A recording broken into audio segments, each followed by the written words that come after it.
Computer science videos here today to show you guys in tutorial 36 how to post multiple videos on Instagram using your iPhone. Without further ado, let us start the video. So in this tutorial, you need to have access to the iPhone itself, the Instagram application, and now we can go to the iPhone, navigate to the Instagram application, click on Instagram.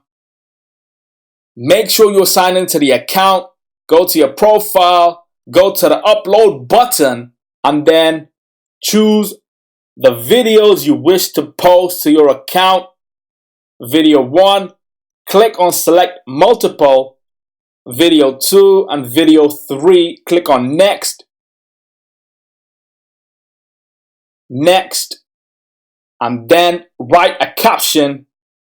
Computer science videos dash multiple videos, a couple of dots. Okay, we can choose to tag somebody at a location or post to our other social media networks, but for this tutorial we will click on share only, and now the videos are being posted to my Instagram account. Click on the multiple videos, video 1, 2, and 3. Go back to your profile. Go back to the iPhone homepage. That's it for this video. I'll see you guys in my next tutorial. Thanks for now.